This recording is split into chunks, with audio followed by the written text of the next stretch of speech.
सभी भक्तों को राधे राधे। भक्ति मार्ग के नए वीडियो में आपका स्वागत है। भक्ति भाव के वीडियो देखने के लिए हमारे इस चैनल को सब्सक्राइब, लाइक, कमेंट्स करने का आग्रह है। आइए चलते हैं, सुनते हैं कथा व्यास श्री सत्यम कृष्ण ठाकुर जी महाराज जी से श्रीमद् भागवत कथा के मार्मिक अंश। बोले कि भगवान को दीन बंधु क्यों कहते हैं? तब यहाँ पर सुदामा जी का परम पावन चरित्र श्रवण कराया। नाम नहीं लिया, बहुत सारे महाराज यहाँ पर विसर्ग लगाए। कहते हैं कि एक भगवान श्री कृष्ण के मित्र थे, कृष्णस्याशीज सखा कश्चित्। स्वयं भगवान श्री कृष्ण के मित्र थे। बोले वह ब्राह्मण थे। पहला संबोधन दिया ब्राह्मण, दूसरा कहते हैं केवल ब्राह्मण नहीं थे, ब्रह्मवित्तमः। ब्राह्मणों में भी अग्रगण जो ब्राह्मण के गुण होते हैं वह सब उनमें विद्यमान थे। तीसरा कहा विरक्त, इंद्रियों से विरक्त थे। इंद्रियार्थे तो सभी इंद्रियां उनके वश में थी। प्रशांत आत्मा, सदा प्रसन्न रहते थे। और जितेंद्रिया, सभी इंद्रियों को उन्होंने जीत रखा था। इस प्रकार से बड़े सुंदर सुंदर विशेषण परम आदरणीय श्री सुखदेव जी महाराज ने भागवत जी में सुदामा जी के लिए दिए। सुखदेव जी महाराज कहते हैं सुदामा जी को कहीं भी श्री सुखदेव जी महाराज दरिद्र नहीं कहते, लेकिन उनकी पत्नी जो थी दरिद्रा सीद मानसा पीगमाना विगम्यचा। कहते जो उनकी पत्नी थी सुशीला, उनको दरिद्र कहकर संबोधित किया, लेकिन सुदामा जी महाराज को दरिद्र कहकर संबोधन नहीं किया। महाराज सुखदेव जी महाराज कहते हैं कि ऐसे श्री सुदामा जी महाराज थे। यह उज्जैन में जब भगवान अवंतिकापुरी में अध्ययन करने के लिए गए थे, तब इनकी मित्रता वहां पर भगवान से हुई थी। और वहां पर जब इनकी मित्रता भगवान से हुई तो भगवान के परम सखा बन गए। सुखदेव जी महाराज कहते हैं कि लोग कहते हैं कि सुदामा जी महाराज ने भगवान के चने खाए इसलिए गरीब हो गए। बोले इसलिए गरीब नहीं हुए, कहते हैं कि वह चने एक वृद्ध माता के थे। एक वृद्ध माता थी, वह महाराज उन चनों को एक पोटली में बांध कर रखे हुई थी, और तुरंत उन्हें रखे हुई थी तो एक चोर को लगा कि कुछ रत्न इत्यादि रखा हुआ है, तो उसने वह उसी बहाने महाराज चुरा लिया। तो कहते हैं भागते भागते वह अवंतिका यानी सांदीपनी ऋषि के आश्रम में पहुंच गया। और जब सांदीपनी ऋषि के आश्रम में पहुंचा तो वहां पर वह बैठा रहा तो वहीं पर वह पोटली गिर गई। और जब वह पोटली गिर गई तो चोर तो भाग गया महाराज, और वह पोटली गुरु माता ने उठा ली। तो कहते हैं कि जो उस वृद्ध माता ने श्राप दिया था कि जो भी उस चने को खाएगा वह दरिद्र हो जाएगा, वह श्रीहीन हो जाएगा, उन चनों को यह श्राप था। इसीलिए कहते हैं कि जब भगवान समिधा बीनने के लिए सुदामा जी के साथ में वन में गए और वही चने गुरु माता ने उनको दे दिए, तो सुदामा जी महाराज ने इसलिए नहीं खाए थे कि उन्हें जोर से भूख लगी थी।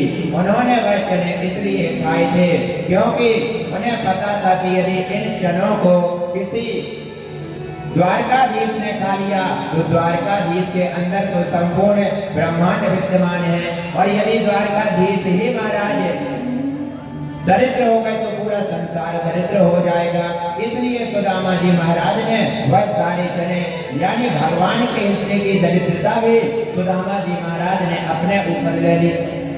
तो ऐसे श्री सुदामा जी महाराज, उनकी सुंदर पत्नी सुशीला, 4 पुत्र थे सुदामा जी महाराज के। पोरबंदर महाराज पोरबंदर में सुंदर सुदामापुरी आज भी है महाराज। लोग सुदामा जी का दर्शन करने के लिए जाते हैं।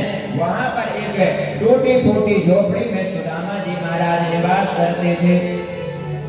ऐसे श्री सुदामा जी महाराज कभी किसी से भिक्षा नहीं मांगते। कई लोग उन्हें देने के लिए आते, लेकिन वह मना कर देते थे।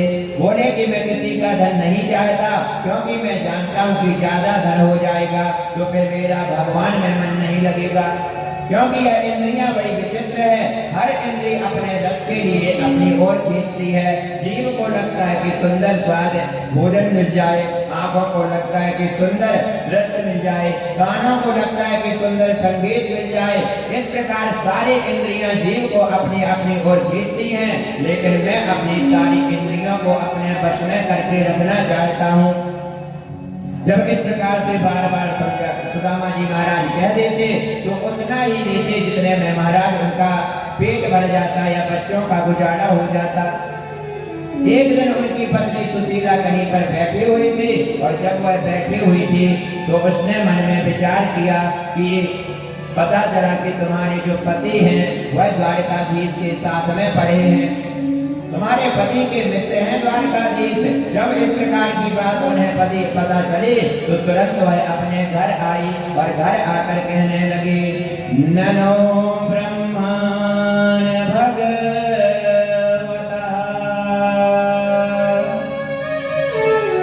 सखा साक्षात् त्र्यायते ब्रह्मणश्च शरण्यश्च भगवान सात्वता सतः। लगी पति को कि अरे जब द्वारकाधीश आपके मित्र हैं तो वह जानती थी कि यदि मैं कहूंगी तो यह जाने वाली नहीं। तो उसने क्या युक्ति निकाली? सुशीला ने कहा कि अरे जब द्वारकाधीश आपके मित्र हैं तो क्या आपका मन नहीं होता कि आप जाकर उनसे कभी मिल आवे, आप जाकर उनसे जाकर मिल आइए। जब इस प्रकार से कहा तो सुदामा जी महाराज प्रसन्न हो गए, बोले कहती तो बहुत अच्छी बात हो, मिलना ही चाहिए। श्री कृष्ण जैसा मेरा मित्र है, लेकिन बचपन के बाद तो मैं उससे मिला ही नहीं। बोले कि मेरी बड़ी इच्छा है कि एक बार जाकर आप उनसे मिलें। और सुदामा जी महाराज तुरंत जाने के लिए तैयार हो गए, लेकिन सुशीला के मुख से निकल गया कि हो सकता है आप जाएं और प्रसन्न होकर वह कुछ आपको दे दें। अब तो महाराज सुदामा जी क्रोधित हो गए, बोले यदि तुम मुझे इस लोभ से भेज रही हो कि कहीं ना कहीं कुछ मिल जाए तो मैं जाने वाला नहीं। सुदामा जी महाराज गुस्सा हो गए, और जब उन्हें क्रोध आ गया, गुस्सा आ गया, तो वह एकांत में जाकर भगवान का नाम जपने लगे। सुशीला ने जाकर क्षमा मांगी, बोले आप कुछ कहना मत, केवल आप हो आना, मित्र से मिल आना, और मैं कुछ नहीं कर मत आना, मैं कुछ नहीं कहती। फिर सुशीला ने अपनी बात पूरी पलट दी और सुदामा जी महाराज को जाने के लिए कह दिया। तुरंत सुदामा जी महाराज उठे और द्वारका के लिए जाने लगे। तो सोचा खाली हाथ जाऊंगा तो वहां के लोग क्या सोचेंगे, क्या सोचेंगे कि बताओ कैसे आ गया मित्र के यहाँ, बहन के यहाँ, गुरु के यहाँ, किसी मंदिर में, और जज वकील के यहाँ, डॉक्टर के यहाँ। ऐसी कुछ जगह है जहाँ खाली हाथ नहीं जाना चाहिए। मंदिर में कभी खाली हाथ नहीं जाना चाहिए, गुरु के पास जाइए तो कभी खाली हाथ मत जाइए। किसी महाराज मित्र के यहाँ पर जाओ तो भी खाली हाथ मत जाओ, अपनी पुत्री के यहाँ पर जाओ तब भी हमें खाली हाथ नहीं जाना चाहिए। बहन के यहाँ पर जाओ तो खाली हाथ नहीं जाना चाहिए। और महाराज अंत में यह भी कहा कि वकील के पास भी कभी खाली हाथ नहीं जाना चाहिए। और महाराज दूसरा कहा कि कभी डॉक्टर के यहाँ भी खाली हाथ नहीं जाना चाहिए। इन कुछ जगहों पर यह निषिद्ध बताया है कि हमें कभी खाली हाथ नहीं जाना चाहिए, अपराध लगता है, यह काम नहीं बनता। बोले आप भी मैं मित्र के यहाँ पर जा रहा हूँ तो फिर कुछ ना कुछ तो लेकर जाना पड़ेगा। सुशीला 4 घरों से महाराज चावल मांग रहा है, चाहती तो एक घर से ला सकती थी, लेकिन सुशीला के मन में कहीं ना कहीं वह बात थी कि 4 घर के चावल दूंगी तो द्वारकाधीश पहचान जाएंगे कि स्थिति ठीक नहीं है। इसीलिए 4 घरों के चावल मांगा।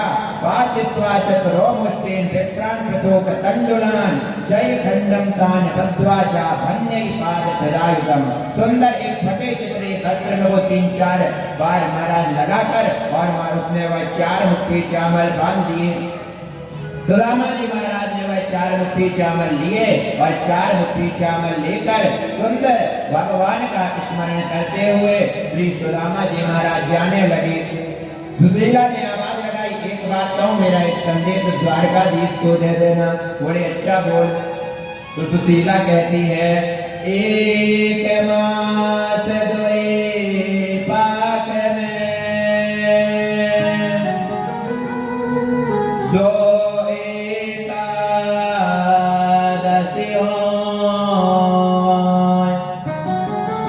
सो प्रभु दीन दयाल ने नित प्रतिदिन मोर।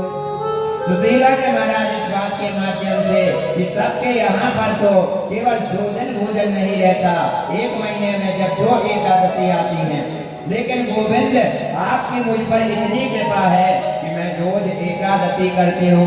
सुदामा जी को लगा कि यह भगवान की बड़वारी कर रही है, लेकिन इसी के माध्यम से मानो उसने अपना संदेश भेज दिया कि हे गोविंद, हमारे घर की ऐसी स्थिति है कि हम रोज हमें कहीं से कुछ खाने को नहीं मिलता और रोज ही हमारा एकादशी के समान व्रत रहता है। यह संदेश आप जाकर केवल भगवान की ओर बढ़ा देना।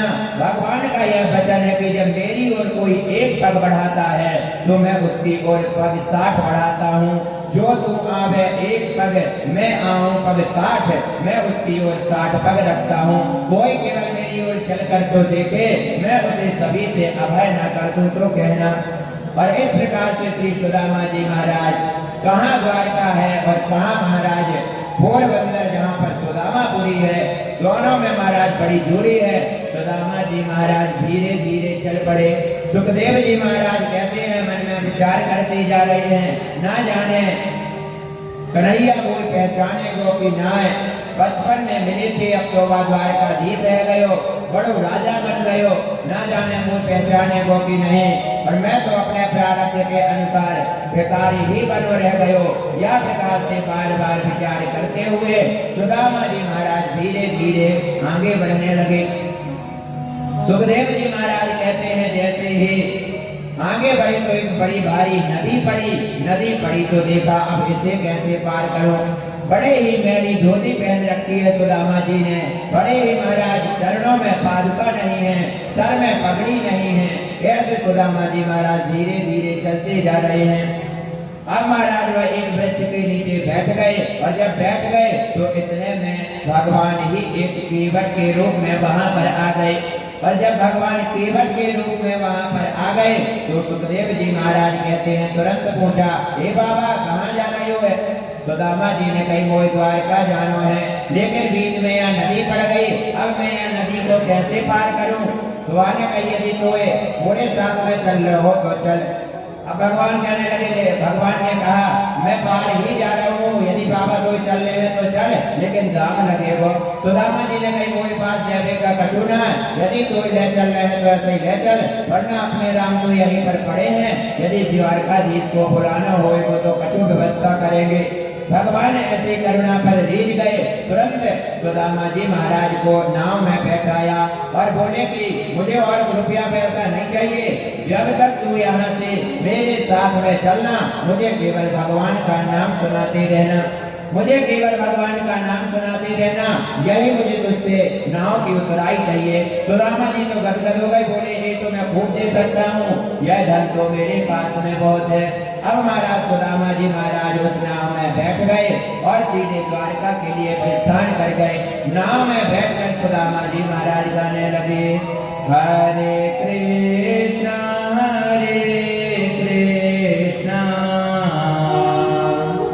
कृष्णा कृष्णा हरे हरे। बोलिए राधा रानी सरकार की। इस प्रकार से भगवान नाम स्मरण करते हुए कहते हैं, भगवान भी तन्मय सुदामा जी के उस हरिनाम में हो गए और हरिनाम में तन्मय हो गए। कहते हैं कि भगवान ने उन्हें पार उतार दिया। बोले, ले बाबा नदी के पार आ गए हो, बस यह सामने द्वारका ही दिखाई दे रही है।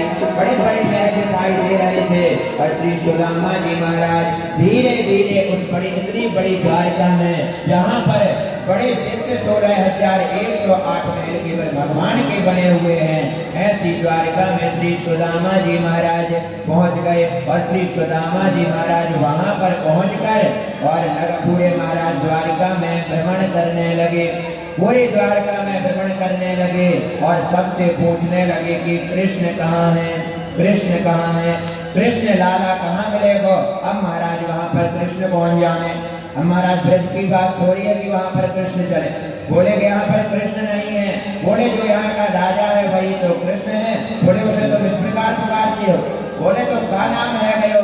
तो कहने लगा अनंत श्री विभूषित समलंकृत छत्रपति राजमूर्ति धर्म चक्रवर्ती सर्वेश्वर सर्वतंत्र स्वतंत्र गो विप्र प्रतिपालक विश्वबंद श्री श्री महाराजाधिराज द्वारकाधीश श्री कृष्ण चंद्र जी सरकार।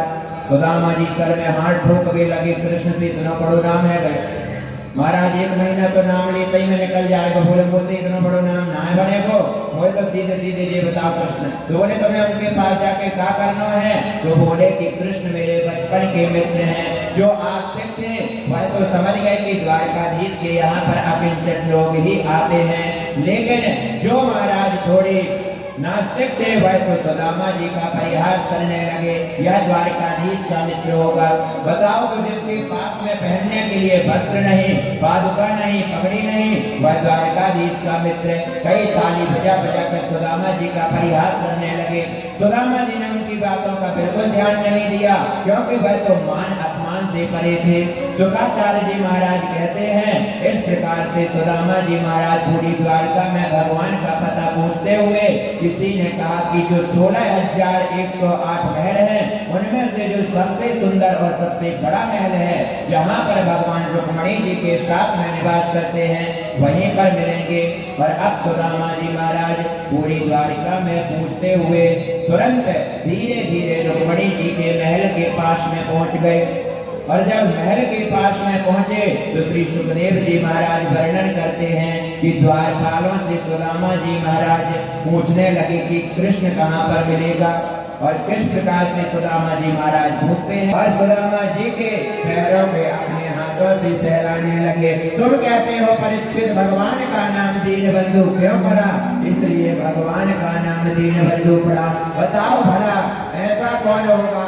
आज का संसार यदि होता तो क्या ऐसे मित्र को स्वीकार करता? कोई नहीं स्वीकार करता।